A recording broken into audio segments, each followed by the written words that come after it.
Salut à tous et bienvenue dans J'ai lu des comics. 4 comics de ma pile à lire, j'en fais une review rapide en vidéo. Comme d'habitude, je compte sur toi pour avoir ton avis sur ces titres et pour échanger avec moi dans les commentaires. Avengers Phoenix Tournament. Le Phénix est de retour sur Terre et les Avengers sont entraînés dans une bataille mondiale pour le pouvoir ultime.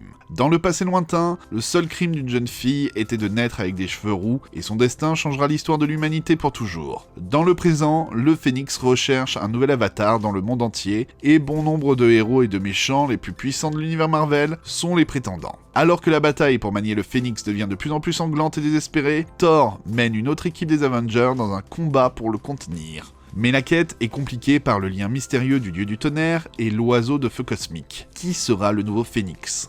On nous annonce le énième retour du Phénix par l'intermédiaire de son hôte préhistorique. Et pour déterminer qui sera le nouvel avatar, on met en place un tournoi. Oui, un peu comme dans Ten of Swords, à quelques mois près en VO en plus. On retrouve donc des membres des Avengers, Wolverine, Namor et pas mal de seconds couteaux de l'univers Marvel qui sont tous partants pour se mettre sur la tronche. Les combats se passent aux 4 coins du monde, et l'on suit aussi ce qui se passe en dehors avec le reste de l'équipe qui tente de faire face au Phénix. Les combats ne sont pas très palpitants, on lance des infos what the fuck sur l'origine de certains personnages, et le dénouement n'apporte rien de plus pour le moment tellement il est expédié. Cet arc des Avengers est du niveau général du run de Jason Aaron, très moyen, que ce soit pour le design, le scénario, les dialogues, rien ne va vraiment et on a la sensation que Jason Aaron ne sait même pas lui-même où il va. Invisible Kingdom, tome 2. Prophète et profit ne font qu'un. Après avoir révélé au monde l'alliance secrète entre la méga-corporation Lux et la religion dominante, Vex, Gris et tout leur équipage se réfugient dans une ceinture d'astéroïdes aux confins du système solaire. Mais d'autres menaces rôdent dans cette zone reculée et leur rencontre avec une dangereuse bande de pirates pourrait bien être leur dernier espoir de survie ou causer leur perte. Ensemble, Grix et Vess vont devoir lutter pour leur vaisseau et leurs convictions, tandis qu'une nouvelle découverte vient bouleverser nos deux héroïnes. Et si la plus grande des révélations se trouvait en elles ?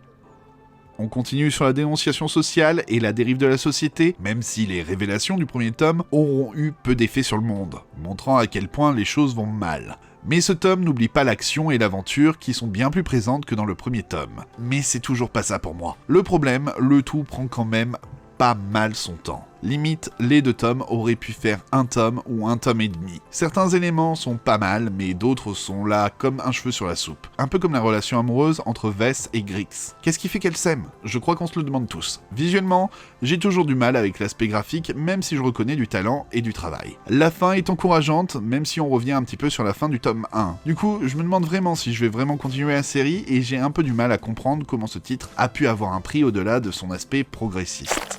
Au temps des reptiles. Ils ont régné sur Terre, dans les eaux, dans les airs, durant des millions d'années. Depuis la découverte des premiers fossiles, ils ont enflammé notre imaginaire. Parmi ces faux dinosaures, on compte Ricardo Delgado, artiste et storyboarder de génie. Grâce à l'inspiration cinématographique et à la passion méticuleuse d'un maître graphiste, découvrez la sauvagerie, la cruauté et la beauté des créatures qui ont peuplé l'Afrique à l'ère du Crétacé. J'ai eu l'occasion, grâce à une promo en ligne, de découvrir d'anciens titres du label Paperback de Casterman et de voir qu'il proposait des trucs vraiment très sympas. Avec ce comic book, on part sur un concept un petit peu spécial. Raconter une histoire à l'époque des gros dinos, tout en étant le plus proche possible des dernières recherches en date. Du coup, nos amis Aikai ne sont pas du tout, mais alors pas du tout bavards, même pas une onomatopée. Le dessinateur nous offre même des planches bien chargées avec des compositions pleines de traits qui parfois rendent le tout un peu compliqué à suivre. Mais une fois passé ces aspects un peu rebutants, on découvre une sorte de western jurassique muet avec notre héros solitaire qui tente de vivre sa vie dans un monde des plus hostiles. C'est une vraie expérience unique et qui modifie pas mal l'approche qu'on peut avoir d'un comic.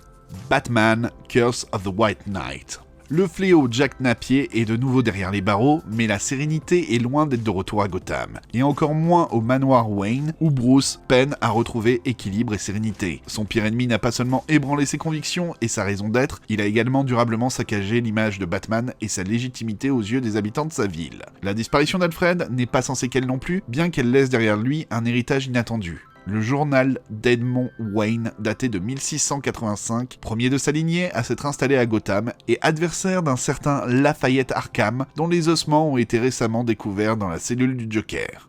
Si vous vous en souvenez, j'avais lu il y a quelque temps le premier White Knight et j'avais pas trop apprécié. Dans l'ensemble, j'ai préféré cette suite au premier White Knight. Commençons par une évidence, c'est du Sean Gordon Murphy, c'est donc toujours très beau. Mais revenons-en au scénar. Ici, on se lance moins dans des discours politiques que dans le premier opus, ce qui fait qu'on laisse assez vite tomber le concept d'élite qui cherche à tout contrôler. Par contre, l'objectif est toujours de déstabiliser et de détruire le Chevalier Noir en s'en prenant à tous les éléments de sa mythologie. Et faire intervenir Azrael est une très bonne idée, car il fait un très bon adversaire bien charismatique. J'ai toujours un coup de cœur pour la Harley Quinn de Murphy, qui est peut-être ce qui a été fait de mieux avec le personnage depuis sa création. Sans être le récit le plus culte autour de Batman, la série du White Knight montre qu'on peut encore bien se défouler avec le perso, mais par contre, on est d'accord que ce Batman est vraiment un mauvais détective.